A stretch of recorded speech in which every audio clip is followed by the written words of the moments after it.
Religion was used for control.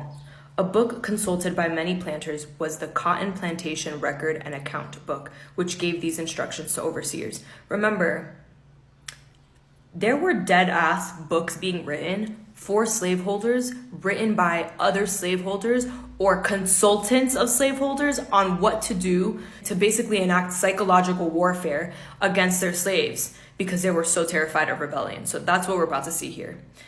You will find that an hour devoted every Sabbath morning to their moral and religious instruction would prove a great aid to you in bringing about a better state of things amongst the Negroes.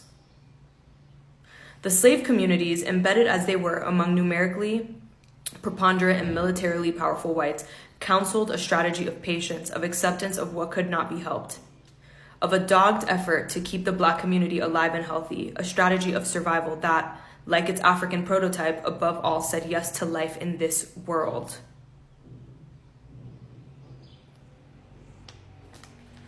It was once thought that slavery had destroyed the Black family, and so the Black condition was blamed on family frailty rather than on poverty and prejudice. We see this today.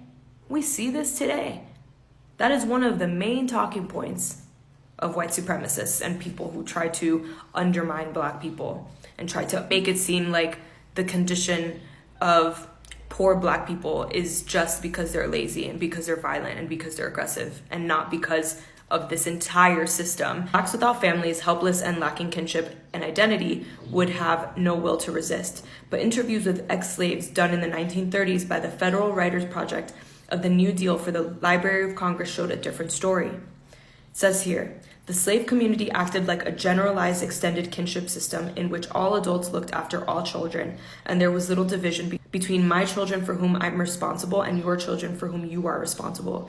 A kind of family relationship in which older children have great responsibility for caring for younger siblings is obviously more functionally integrative and useful for slaves than the pattern of sibling rivalry and often dislike that frequently comes out of the contemporary middle-class nuclear families composed of highly individuated persons. Indeed, the activity of the slaves in creating patterns of family life that were functionally integrative did more than merely prevent the destruction of personality.